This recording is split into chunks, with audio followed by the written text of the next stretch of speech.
इसी श्रीमद् भागवत का प्रचार करने के लिए। आइए ध्यान देते हैं इस भागवत को किसने किसको सुनाया। पहली बार इसी श्रीमद् भागवत कथा को वेदव्यास जी ने श्री नारद जी को सुनाया और उसके बाद में इसी श्रीमद् भागवत कथा को मृत्यु लोक में श्री सूत जी महाराज ने शौनक आदि ऋषियों को सुनाई है नैमिषारण्य में। तीसरी बार इस कथा को गोकर्ण ने अपने भैया धुंधकारी को सुनाई है। चौथी बार जिसने सुनाई बड़ा ही मुख्य था, वो कौन था? और उसी ने मृत्यु लोक में श्रीमद् भागवत भगवती गंगा का प्रचार बड़ी तेज से किया।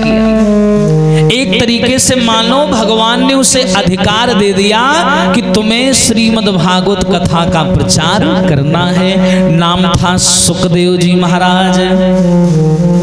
आइए ध्यान देते हैं कि इस मृत्यु लोक पर सुखदेव जी महाराज का आगमन कैसे हुआ। एक बार की बात है, ब्रह्मा जी के पुत्र देवर्षि नारद विचार किया, देखा कि पूरे ब्रह्मांड में, पूरे देवलोक में बड़ी शांति है और नारद बाबा को शांति प्रिय नहीं। ये तो यही सोचा करते थे कि मृत्यु लोक में और यहाँ देवलोक में कुछ ना खटपट होती रहे। हाँ, शांति नहीं अच्छी लगती थी। तो नारद ने क्या किया प्यारे, हाथ में बीड़ा उठाई, बोले अब हम जाएंगे और देवलोक में कहीं भी मौका लग गया तो लड़ाई करवाएंगे। हाँ, बड़े हटीले। नारद जी ने बीड़ा उठाई, चल दिए। और नारद जी का एक स्वभाव है, आप सभी जानते हैं, जहां भी जाते हैं तो नारायण नारायण का गान अवश्य करते हैं। कैसे? और नारायण का गान हमें हमेशा करना चाहिए। बिल्कुल, राम राम तो सभी बोलते हैं, कभी कभी नारायण हरि भी बोल दिया करो कि श्रीमन नारायण नारायण नारायण श्रीमन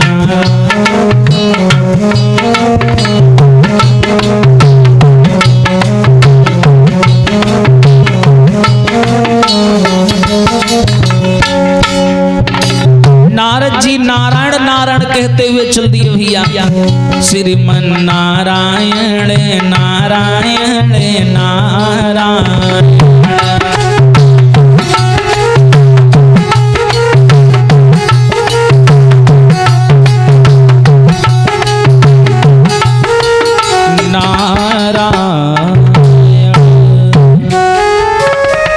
देवर्षि नारद जैसी चले, नारायण नारायण, रास्ते में कैलाश पर्वत दिखा। भोले बाबा की नजर देखी है, नारद झांकने लगे भोले बाबा है कि नहीं है। देखा नहीं है, पहुंच गए। और जैसे नारद बाबा आए, देवी पार्वती जी ने देखा। और एक संयोग की बात श्रोताओं, जो नारद बाबा हैं ये देवी पार्वती जी के आध्यात्मिक गुरु भी हैं। आध्यात्मिक गुरु का मतलब होता है जो बीच में बना हो, अचानक। तो जैसी देवी पार्वती ने देखा गुरुजी आए हैं, तुरंत स्वागत सम्मान किया, आसन डाल के बैठाया। आइए गुरुवर, कैसे आए? अच्छा, नारद जी बैठ तो गए, लेकिन नारद बाबा बार बार इधर उधर नजर दौड़ा रहे थे। देवी पार्वती बोली, बाबा क्या देख रहे हो? नारद बोले, पार्वती जी ये बताओ, कैलाशपति नहीं दिखाई दे रहे हैं? स्वामी वो है नहीं नारद जी, वो थोड़ा काम से बाहर गए हैं। हाँ, एक धार्मिक अनुष्ठान है, उसमें हिस्सा लेने गए हैं। वो यहाँ पर नहीं है। कोई काम था उनसे? नहीं, काम नहीं था, यहाँ से जा रहे थे, सोचा उनसे मिलते चले। अच्छा चलो। मैया पार्वती अंदर गई, कंदमूल फल ले आई, नारद जी को दिया।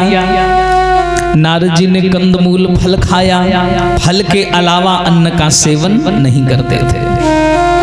एकदम से नारद जी बोले, पार्वती एक बात तुम्हें हम बताना चाहते थे, बताओ। बोले, तुमने भोले बाबा जी के शरीर में एक चीज देखी है, बड़ी शंका वाली है। कौन सी? बोले तुमने देखा है कि भोले बाबा के शरीर में एक मुंडों की माला पड़ी हुई है, देखा होगा तुमने? हाँ देखा है।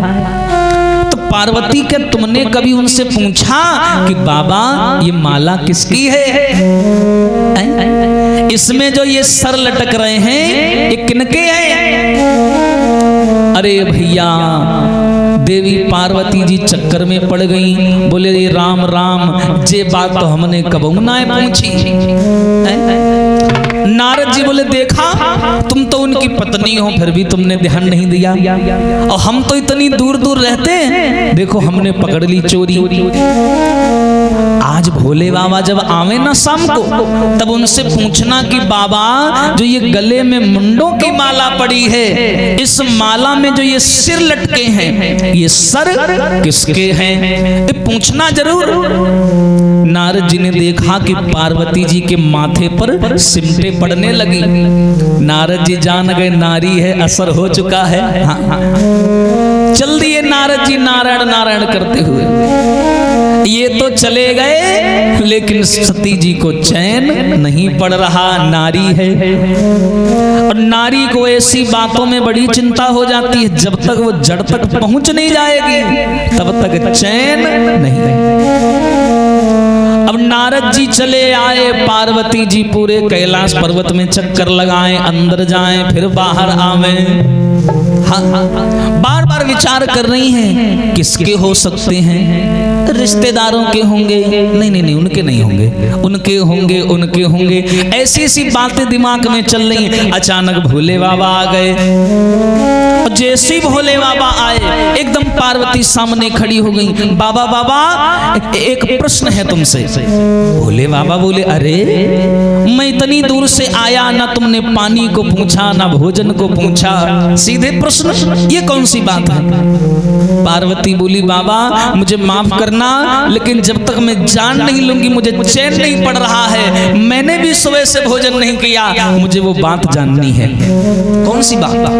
बात ये है बाबा, ये जो तुम मुंडों की माला पहने हो ना, हाँ हाँ, ये इसमें जो सर लटके हैं, ये सर किसके हैं? भोले बाबा बोले क्यों, यहाँ नारद आया था क्या?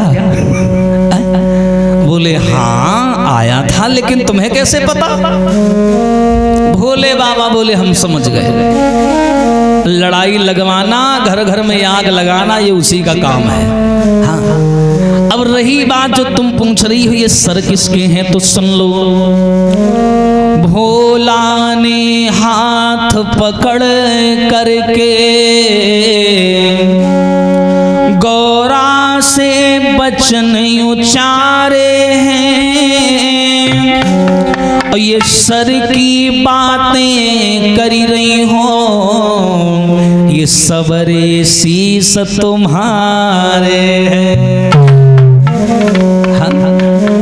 ये जो तुम पूछ रही हो ना ये सर किसके हैं, अरे देवी पार्वती ये सबके सबके सर तुम्हारे हैं। पार्वती 2 कदम पीछे खड़ी हो गई। क्या बात कर रहे हो, मेरे कैसे हो सकते हैं? अरे मैं तो तुम्हारे सामने जिंदा खड़ी हूँ, मेरे सर कैसे आए? भोले बाबा बोले आज जिंदा खड़ी हो, पता नहीं तुमने कितनी बार जन्म लिया, कितनी बार मरी, और जितनी बार तुमने देह को छोड़ा, हमने सारी देह का संस्कार किया, लेकिन प्रेम के तौर पर तुम्हारे सर को अपनी इस माला में पिरो लिया, सब कुछ त्याग दिया। पार्वती बोली मतलब ये है कि तुम जब भी जन्म लेती हो ना, तपस्या करती हो और संतों से एक ही बात कहती हो, जन्म जन्म यहाँ रगर हमारी, जन्म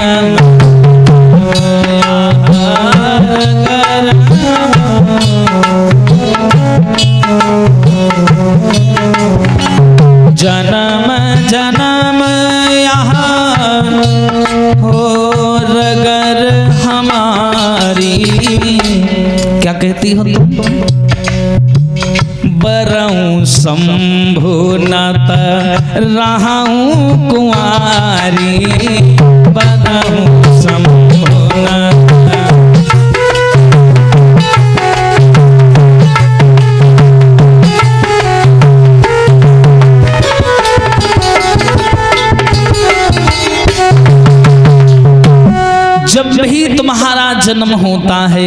तब तब तुम तपस्या करती हो और प्रभु से इतना मांगती हो, जन्म जन्म यार रगर हमारी, बरऊं शंभु न तारहूं कुंवारी। तुम हर बार हर जन्म में मृत्यु लोक में जाती हो, जन्म लेती हो, तपस्या करती हो और भगवान से वरदान मांगती हो कि हमें भोले बाबा ही पति के रूप में मिले। इसलिए हमें हर बार तुम्हें अपनी अर्धांगिनी स्वीकार करना पड़ता है। पार्वती बोली, अच्छा तो ये बात है, हर बार हम मर जाते हैं, है ना? हाँ, तुम मर जाते हो। पार्वती बोली, बाबा जी बताओ, हर बार हम मर जाते हैं, तुम काहे नहीं मरते हो? हर बार हम मर जाते हैं, तुम क्यों नहीं मरते हो? अरे हम भी तो तुम्हें प्रेम करते हैं, तुम मर जाया करो, तुम्हारी खोपड़िया हम टांगे ले करें, हमें कहा है? भोले बाबा बोले, ऐसा नहीं है, तुम मृत्यु लोक से जुड़ी हो, तुम्हारा जो मायका है वो मृत्यु लोक में है। अब मैं तो संसार के जन्म मरण से परे हूँ, ना तो मेरा जन्म होता है और ना मैं मरता हूँ, सन्यासी हूँ मैं।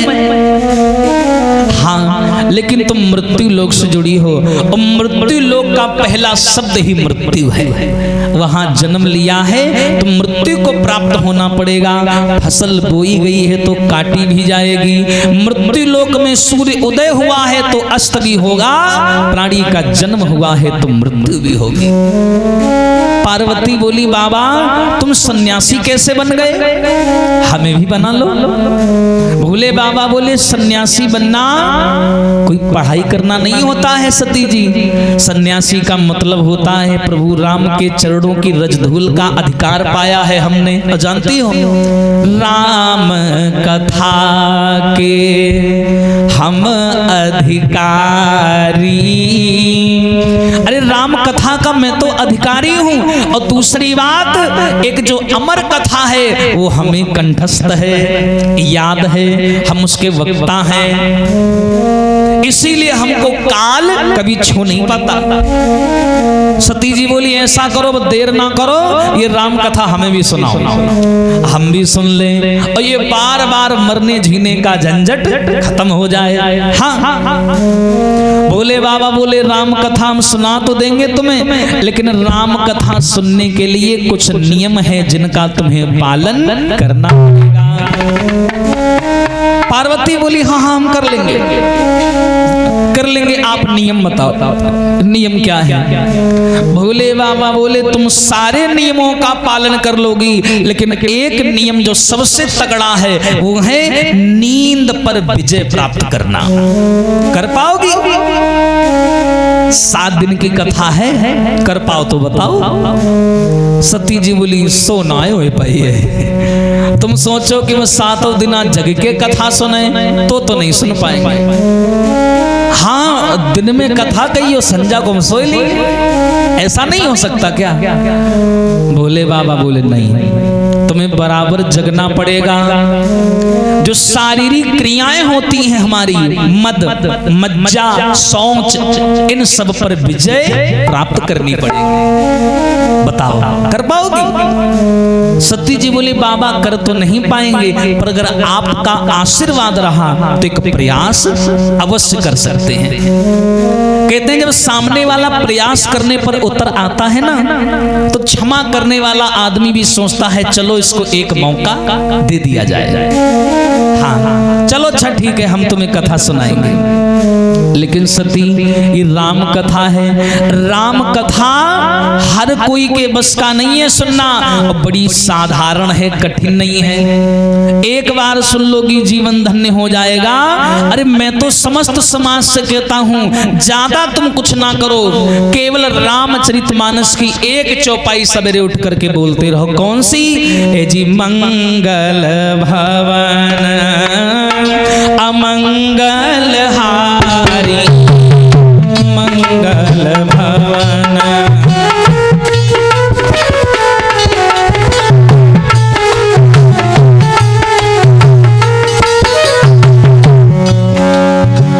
मंगल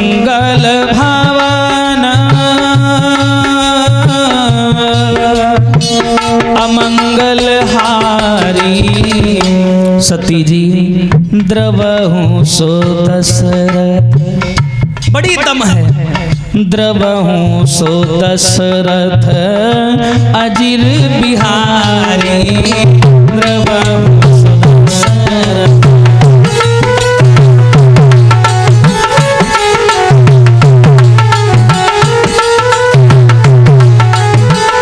द्रवहूँ सो दशरथ। और मैं तो कहता हूं जब भी संसार में अपना घर बनवाओ, कोई नया मकान लो, तो उस मकान के आगे एक चौपाई जरूर लिखवा देना।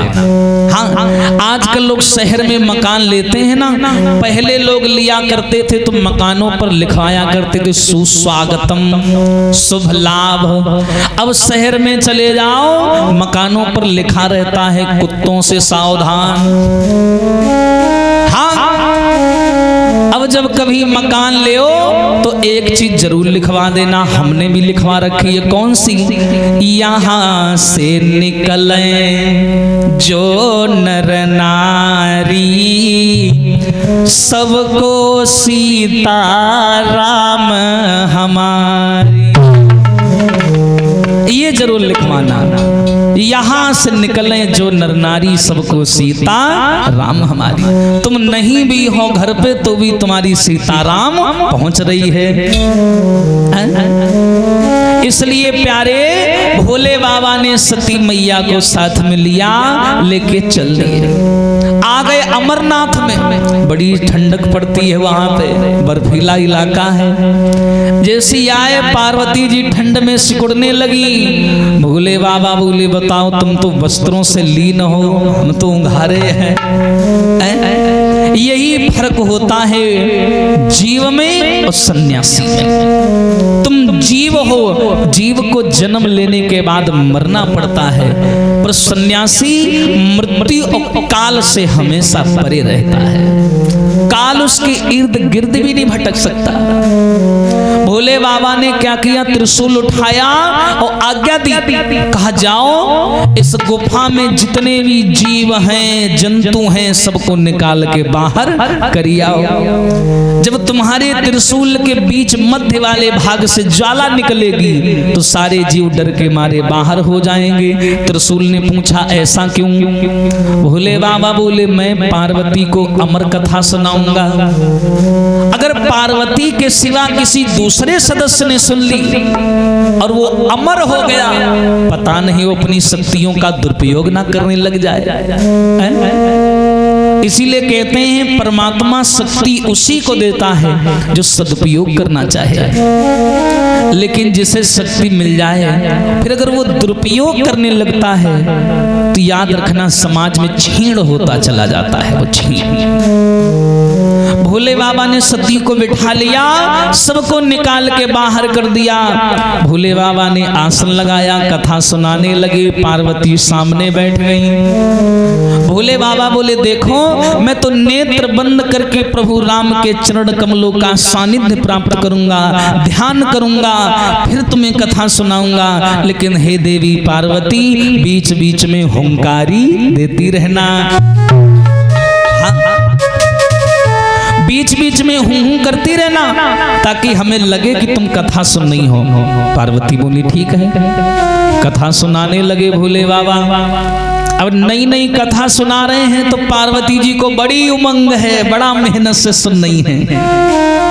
एक दिन तो हो गया, 2 दिन हो गए, जैसे प्यारे तीसरा दिन लगा। अब देवी पार्वती की पलकें नीचे को झपकने लगी। हाँ, और जैसे नीचे को झपकने लगी पलके, देवी पार्वती एकदम से आंखें लाल करके क्रोध हो गई, क्रोधित हो गई। और किस पे हो गई?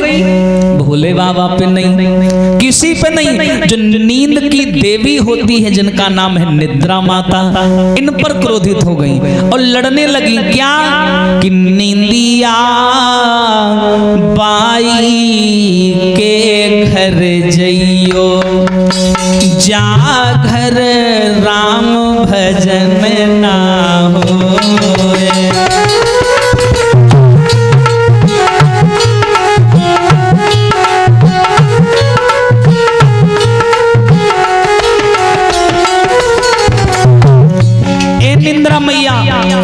अरे मैं तो राम की कथा सुन रही हूँ। अरे तुम्हें जाना है तो उनके यहाँ जाओ जिनके यहाँ राम का भजन ना होता हो। राम भजन ना होई मैया, राम भजन ना होई, निंदिया बाई के घर जियो, जागर राम भजन ना होई।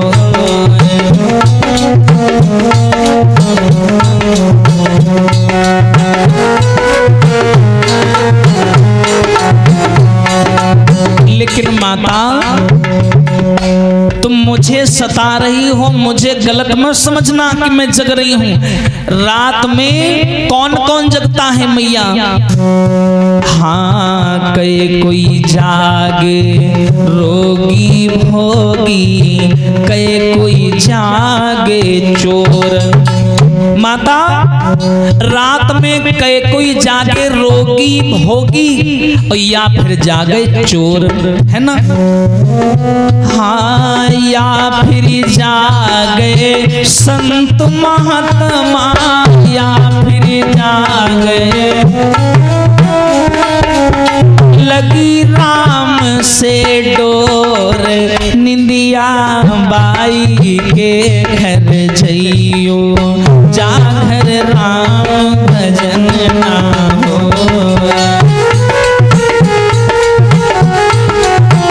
हरि बोल करे।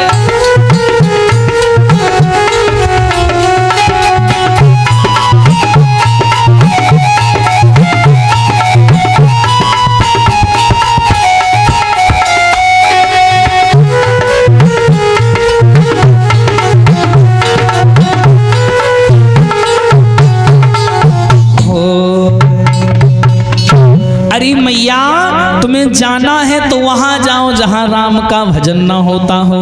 अरे हम तो राम का भजन कर रहे हैं, हमें क्यों सता रही हो?